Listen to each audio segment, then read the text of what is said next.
It's such an honor to be here again at FIT, and I just wanted to thank Valerie and the team for inviting me this year.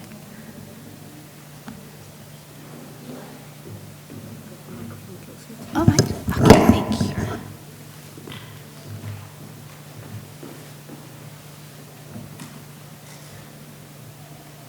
Be okay. I suddenly thought of it. I saw the letters. Reebok. Be, and okay. We say we might be okay, but it takes effort to feel okay. By a small team and the former stylist, Stephen Westgard. The workshops are funded by Arts Council England as part of a wider loud and queer youth event. Queer Cumbria offers a space for queer children and adults to experiment with style, fashion and dress, and to form a connection, share experience, and develop ways of self-expression. Elle speaks about a t-shirt by the sportswear brand Reebok, which has the brand printed on his chest. Elle recalls the moment he realized that if you remove and change the letters, you can change the method. You can change that message. This approach is informed by the practice of culture jamming, as developed by the activist and author Kalle Larsen, which further informed bootleg culture and graphic design and influenced fashion for many years. The textile artist and designer Noki has been deeply influenced by this approach and has used this practice for the last 15 years. He cuts, he slices, and he reassembles images and letters to dismantle the icons of corporate power and to subvert and mock the ideology which underpins cultural imperialism. Here we see an example of one of Noki's masks.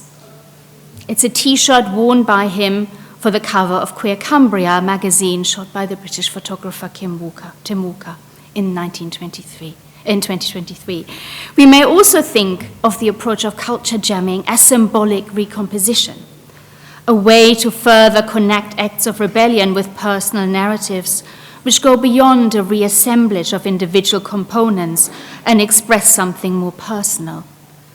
This is the case if such a practice is applied through work which address mental well-being and self-expression through textiles such as the letters Be Okay.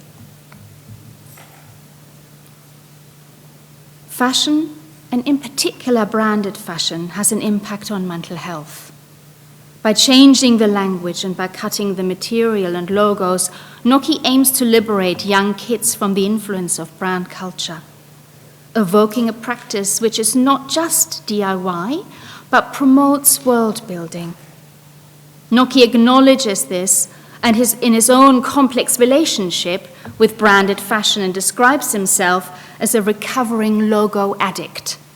Fueled by 90s rave culture, logo assemblage is a way of building new relationships with textiles and the world. Noki argues that textiles and our emotional connection is at the core of the practice and critique of a system which does not serve young people.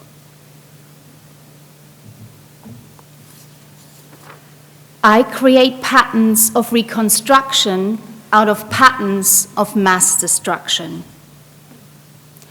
We could also think of this as a way of recomposition. Recomposition meaning through an emotional connection with textiles. What is important for me also in this context is to think about how that could be viewed in relation to agency. Agency is a concept that I teach my students almost every day in every lecture. It is such a complex idea to communicate and for students to really understand. And one really useful quote I find is here by Emimba and Mish in their essay, What is Agency? Symbolic recomposition The projective imagination works as a metaphor to create semantic innovation. It takes elements of meanings apart in order to bring them back together again in new, unexpected combinations. So the authors talk about symbolic recomposition as a form of agency. Agency is at the core of how I want to consider affect theory in relation to fashion today. So the question that is asked through this method is not, what does fashion mean? What does the logo mean? What does be okay mean? But what does it do? This is not about representation of subcultural identity. It's about feelings. So the study and the method of affect is not concerned with visuality and meaning, but instead focuses on materiality and experience. Clothes do not only express how we feel, but clothes can make us feel. So the question for today is really simple. How does materiality inform experience? Fashion has the potential to affect how we feel, just like changing the letters from Reebok to Be Okay. Through reassemblage, through tearing cotton fibers into shapes, through cutting letters to fit new words, there is potential to reassemble. Those acts are moments of becoming. And this can take place in material terms, such as the example, but also through acts of symbolic recomposition. Dr. Noki does not describe himself as a fashion designer. He works and recycles found materials. He doesn't use pattern cutting, for example, to create his looks. In a way, he distances himself from that language, and also with that, as sort of forms of common ideas of fashion discourse.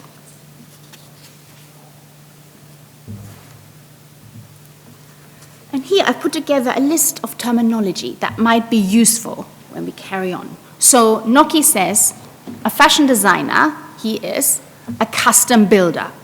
Second-hand garments are rags. Textiles are just fibers. Fast fashion is mass destruction. Fashion School Collective, this is the one that he runs, he calls Noki Nest. And dress made from two garments, really interesting, he calls a zine. And a runway show, he just calls process. And today, I want to consider that last term. Today, I want to think about the runway show, and the runway show as process. So my question today is, what are the effective possibilities of a Noki runway show as process? And here we have the invitation. And this show was very recent. This was in September 2023. But before we delve into that show, into that runway show, I'm going to give a little bit more context on this idea, the theory around affect, because I think that will be really useful. So the study of affect demands a different kind of thinking about the body and representation, two instrumental pillars of fashion studies. So it's useful to draw on Deleuze and Guattari's first in this context, as they define the body as a composition of forces capable of forming specific relations with bodies and materials. The Cartesian dualism of mind and body is put into question through affect theory. And the study of aspects of social identity and representation is less relevant when considering fashion through modes of becoming. To address both materiality as well as experience of affect, I will focus on the runway show as a moment of agency and transformation. So to describe a fashion show as process acknowledges the limitations of thinking of runway presentations as a complete project, an end point, a moment of stagnation. Instead, what is shown on the runway is one stage in the becoming of the life of the rags on display. Traditionally, the runway show is a space where ideas, trends are presented for the first time. There's always that sense of newness, the beginning of the season, that marks the runway show. However, our relationship with the new might not only be marked by garments which have been made for the show or worn for the first time. So I'm thinking about the affect and emotion informed by this experience, not only in walking the runway, but consider what it means to wear garments which have a life, present and tell stories, and have a history. The possibility which is apparent through this framing is that we ask and think critically about the new, about consumption, and about consumer culture. So in her essay on happiness, the cultural theorist Sara Ahmed speaks about the potential of happiness through objects. She argues that happiness happens to us involving affect. She explores how happiness functions as a promise that directs us towards objects which can circulate as social goods. The runway show plays an important role in the promotion, but also in the experience of an immersive moment. The study of affect has offered ways in which fashion can be considered through the study of emotion as well as becoming. Ahmed offers a way to acknowledge the potential objects hold within them and how they make us feel. Central to my exploration of affect is the role of the model on the runway. It can be argued that the model forms the connection between body and textile. Affect theory offers processual-orientated materialism, as this approach acknowledges the connection, history, and capability of the garment to affect through our connection with the haptic experience, such as the touch, the smell, the taste, the feel of clothes that we wear, and the impact on how they make us feel. I want to begin thinking directly about the model as wearer, as connector, and ultimately sort of as maker of meaning.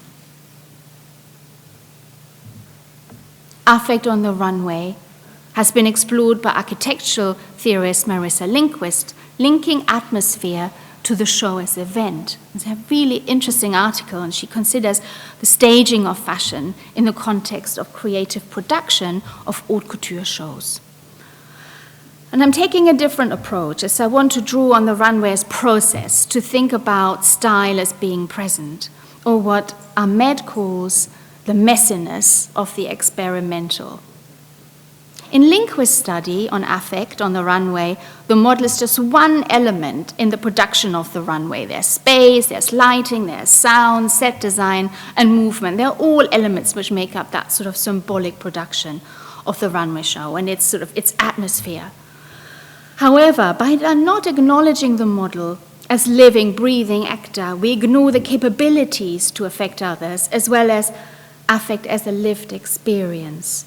And traditionally, garments worn as part of a runway show are presented as pure image, stripped of any sort of history, untouched by time. Each model wears a look which represents the designer's vision or taste. This, in turn, translates into what Bourdieu describes as symbolic production of fashion as the new or the only right way to be. So the mutual interrelation of dress and body rendered meaningful within the context of the runway show.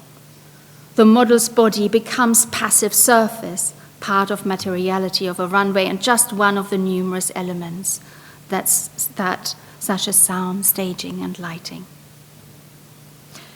In The Mechanical Smile, Modernism and the First Runway Shows in Paris and America, Caroline Evans explores the nature of modernist bodily attitudes on the runway. Evans' study of early examples of the runway offers an insight into what she calls the rhetoric of walking. At the core of her account is focus on modeling as bodily practice. The runway becomes a space through which subjectivities can be explored, and fashion is situated within these spaces. The model's embodied experience is set within the set of special practices of the runway show. So to explore both materiality and experience of the runway I've decided to put myself into the place of the model, to walk that line. Rather than considering the model as situated body, which is socially and historically constructed, I have taken a rather different approach. So an effective, practical experience of the closed body in space implies that boundaries of semiotic, sociological, and historical explanation need to be transgressed. Affect theory is less concerned with bodily practice, but considers the body's capacities for transformation. So I just decided I'm just going to transform myself. By focusing on the runway as process rather than a complete object, my focus needs to be on those forces of becoming. To make this case, I tell the story of the garment I wore when walking the runway. And here I am. Noki's show, Process, took place in September 23. I'm certainly not a model, as I'm sure you can tell. However, in recent years, runway shows have cast non-models as a way to broaden their approach. And I have walked the runway at London Fashion Week 5 times already because of this. It's been so fun. So my observations are informed and built on these experiences. By participating in this show, I had the opportunity to engage directly in this process and all of the stages which precede the show and after. And this gives me a different perspective than just watching it with the rest of the audience. I'm wearing the clothes that make the show, and those fibers carry affect. What you can see through the eyes cut into my jumper here in this image are the letters Be Okay. This is the actual T-shirt made by Elle from the Queer Cumbria textile workshop with Noki. The lower half of my look is made of an ordinary clothes bag. This bag was used to transport the textiles from Brighton to Cumbria for that workshop, and after that it was simply made into a skirt. Hence, the material was repurposed as the lower half of the look. And this style Noki calls a zine, in the tradition of the DIY zine, but in textile form. And I'm walking. Michel de Certeau talks about walking in the city and the way walkers weave places together in his book, The Practice of Everyday Life. The walk becomes a transformative experience which cannot be fully described. The feeling of being dressed, of getting ready, of walking, of waiting, lots of waiting, of walking a line, of rehearsing, of staying in the same rhythm as everyone else walking, is a perfect example of a transformative encounter.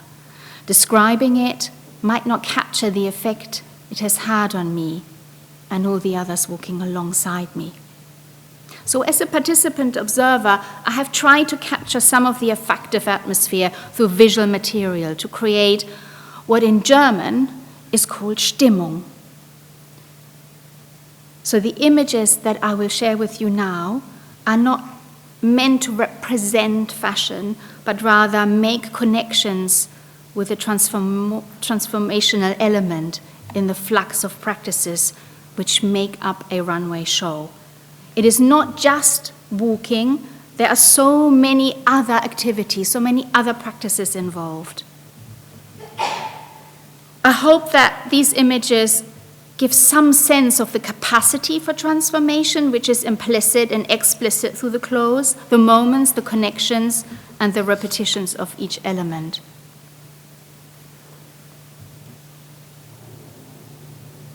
As an observer and participant, I'm testing non-representational theory. So it's been really tricky to think about how am I using visual sources to illustrate what non-representational theory might look like if I'm not describing the experience through words. So I gave it a go. So the visual narrative account of the way I have been affected by this experience takes the form of sort of an emotional recollection of my own bodily states. They also capture spatial atmosphere and Stimmung. So I've got a couple of questions that I'd like you to keep in mind when I run through the images, because I will not speak to them. So one is, I'd like you to think about what non-representational documentation might look like. And then I want you to think about how we can focus on what is represented in these images, but rather it's not about representation, it's the kinds of feelings they might evoke, right? What are the bodily sensations, the feelings, the emotions that might be implied in these images? What's the atmosphere like? Yeah? And how do we get a sense of the Stimmung? And how do we connect with materiality as well as experience? Okay, I'm going to play those images silently now for us.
Before I go, I'd like to one more time closely at Elle's t-shirt.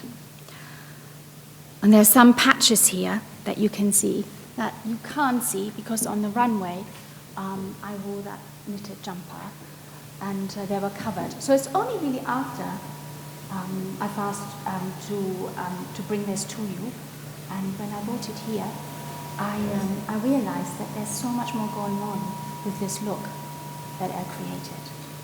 So on this side here, yeah, I go to the microphone. On this side, on this side, where's my microphone?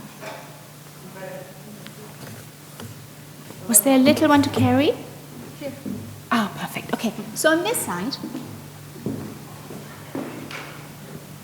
we have a black planet. It's held together with 4 safety pins. And on this side, I turn it around for you. You see two stripes. So this is not the globe. This is the black planet on this side, and then a globe cut up into two stripes. And I interviewed Elle in preparation for this paper. And we talked about this because I was so interested in what he meant by this. And he said, the stripes are like a uniform. They're like what you wear if you join a team, if you join a club, if you join the army. So they're a symbol of pride. They're a symbol of belonging. And I thought that was so interesting. We also talked about his choice of safety pins. And he said that on the day when he was looking through all that material on the table, he looked for the biggest safety pins that he could find because he wanted them to really stand out. Okay.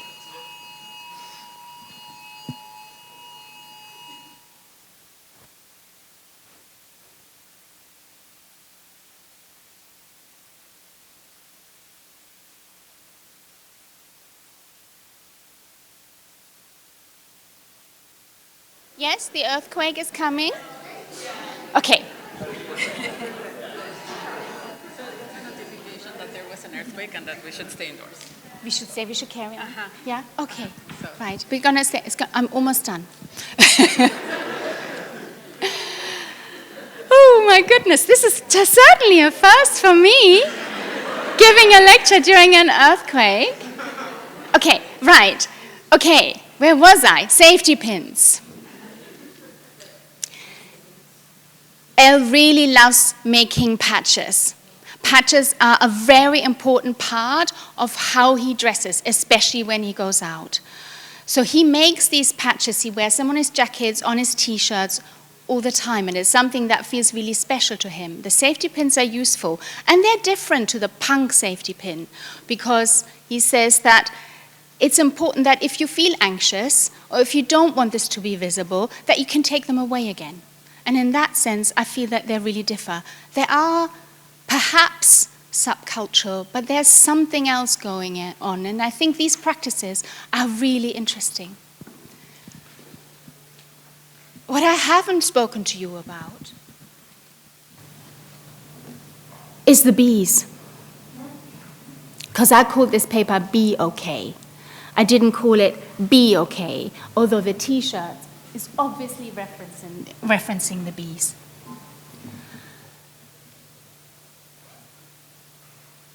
And I think there's also a reason for that.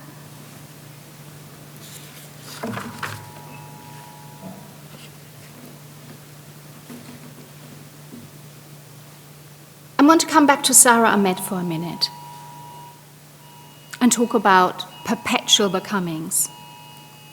Is this another alarm?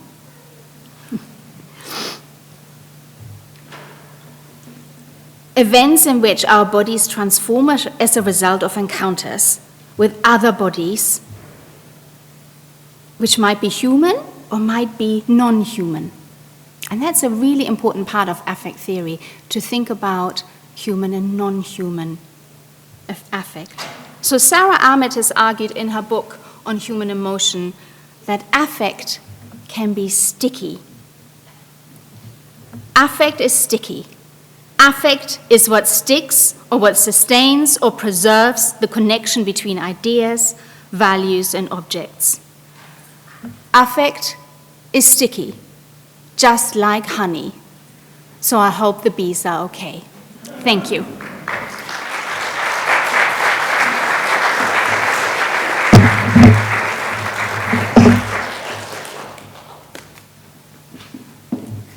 Okay, we've been in communication with people all along, and yes, that was an earthquake in New Jersey, which affected the tri-state area, but we're all okay. We got our message half an hour late, but whatever, telling us it's okay. We now have another 10 minutes or so when you have questions for Nathalie and Colleen. So if they could come up here, and we could throw the floor open to questions. Hello. And there's microphones here and microphones up there if you want to use them to ask your questions.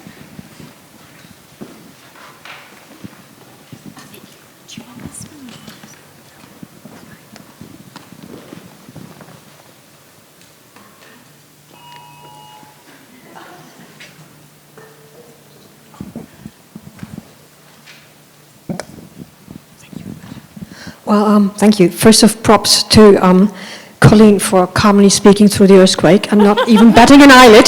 Very impressive. What's the subway? But my question actually is for Nathalie. You talked about agency, and recently I tried to purchase a nightgown, which is arguably the, least impressive garment ever. And I realized I was basically trying to choose the lesser evil, because nothing I could find would even remotely fit what I wanted. But I realized customers are kind of forced to deal with the fact that they hardly have much agency. How do you think about this fact? I mean, agency is probably only when you design your garments yourself, but consumers don't. I think I agree. That's a wonderful question. I think you're right. We are limited by the market, and we are told what is trend or what we should purchase. In terms of nightgowns, it's not my area of expertise. I just wear my husband's pajamas, and that's, not really a sign of agency, to be honest. It's just sort of comfort for me. But I would say choice does not equal freedom, and making something that feels special to you, and even voicing that frustration that there isn't enough choice, I think that is also a sign of agency. Thank you very much.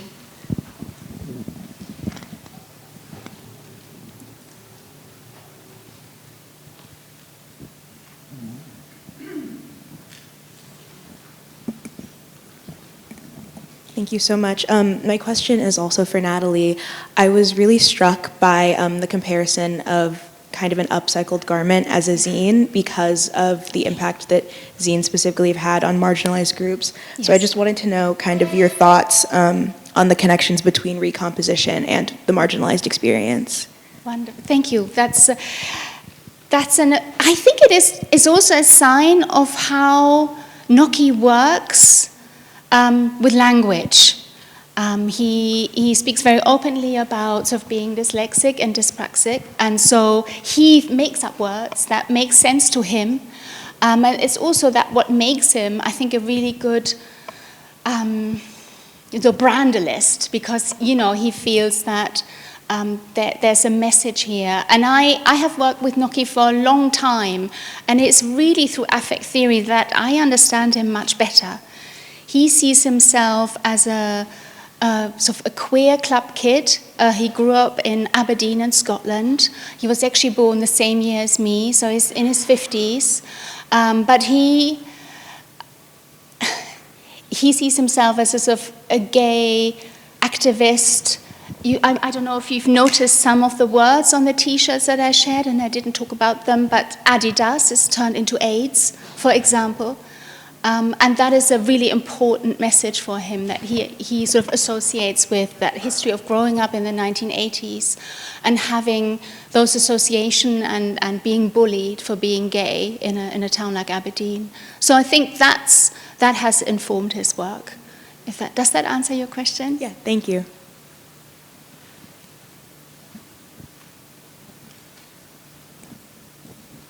This is more for Colleen. Colleen, I don't really understand the ideas of just being new. I mean, what is the market for some of these very, very far out costumes, I guess? I feel like sort of like the emperor's new clothes, like, okay, we're looking at something, but what really are we looking at? It doesn't meet the qualifications of attractive, at least in my world. Can you speak to that? Sure. Is this mic on? Can you hear me? Okay. Absolutely. I think, again, that can lend itself towards that idea of novelty or this kind of mystery around something. It's interesting that you mentioned the Emperor's New Clothes, though, because kind of on the opposite end of that spectrum, I've been rereading Marilyn Bender's book, The Beautiful People, from 1967, and she talks about the Emperor's New Clothes in the complete opposite context. that everything was so simple and pared down, these little 60 shift dresses, that she thought that was ridiculous.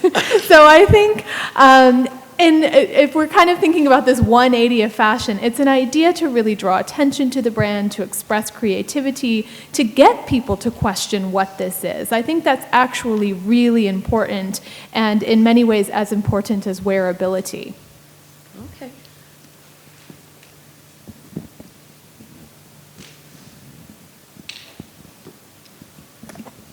Hi, thank you so much for your presentations. I just had like a really quick question for Nathalie. I think you mentioned like an architectural theorist who did some writing about the runway. I didn't catch their name.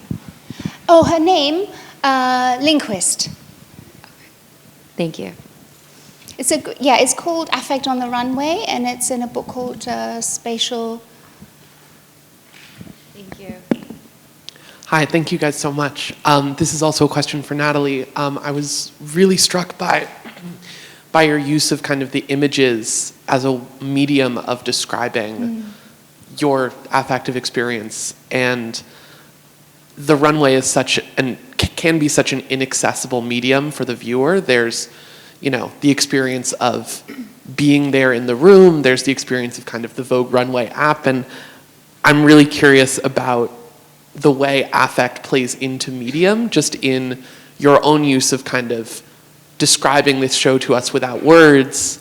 I'm curious how that plays into your work, kind of how viewers experience both Noki's clothes and kind of the runway in general. I tried both, I tried both. I tried to describe it, and I felt that words didn't work for me as well. So I've had loads of photos that I took with permission on the day, and I just felt it more effective.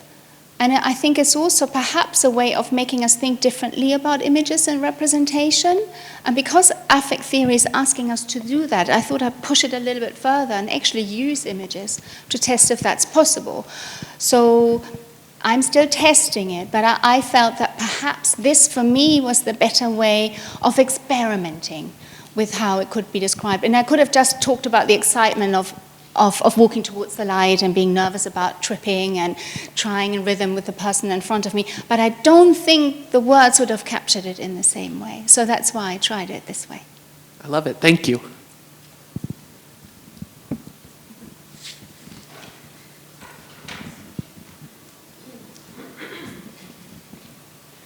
Hi, thank you both for your wonderful presentations.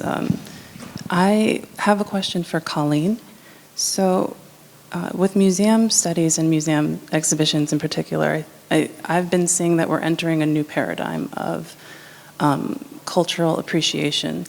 And my question is, since many museum exhibitions are working in a post-colonial way, how do curators approach curiosity versus the dangers of otherness and exoticism, especially when you're designing to engage audiences in a way that can be intriguing, but also can lead to voyeurism and also transgressions of privacy, especially when dealing with cultural others. So how are you thinking about that in your work? I'm really glad you asked that question, because this presentation is really just a teeny tiny portion of this big picture PhD, and Cabinets of Curiosities in particular were absolutely colonialist endeavors. So that is something, actually I gave another paper, a talk in Italy in October about just this, how to address the fact that the historic Cabinets of Curiosities in many ways were very problematic. And in my approach for this particular exhibition, that will be addressed first thing. It will, of course, be something I describe what the cabinets are, because, of course, not everyone knows that, and give a little sense of their history, but also address the fact that these are colonialists. So I think being very straightforward with that kind of factual information is always a good strategy. When it comes to the objects that are included within my own exhibition, the way that I've approached the object selection is quite different. So I have definitely tried to steer away from that historic idea of othering and instead think about how visitors will engage with these cabinets in a way that makes them curious, and that's based on this link between museology and psychology. And then, of course, things like the trompe-l'oeil fashion, which are by designers of varying backgrounds and interests, but that will kind of take a little bit of a different approach that I hope pushes it away from that really problematic nature. So I hope that helps to answer your question, but thank you very much for that. Any more questions? Hi, I loved both of your presentations. They were very interesting and inspiring. Colleen, I was wondering, did you have trouble, or maybe you're very disciplined in this way, that seeing all these very fascinating curiosity things, that weren't you, did you have a hard time trying to stay on course of not turning it into like how the evolution of creativity and all this stimulus turning into these beautiful other things? And how did you stop yourself from doing that? Or not a problem? It was a problem. I had 5 years to do this, which was really wonderful. And I mentioned briefly in my talk that I did do a lot of research, particularly in psychology, that I thought was really interesting and was related to curiosity and creativity, but that ultimately was a little too far afield. I also explored things like artwork that overlaps with cabinets of curiosities, both more historic and more contemporary. All of this helped to give me a lot more context, but at the same time, I had 100,000 words, which seems like a lot, but it's really not when you're formulating all of these ideas. So I just had to cut and cut and cut. And it was a fairly natural process, as curators were really used to editing things. So if it was something that seemed a little bit too tangential, I would set it to the side. So I have lots of different avenues for future research, but it ultimately, the thesis or the dissertation kind of lent itself to a very specific 6 chapters, so that's what I stuck with.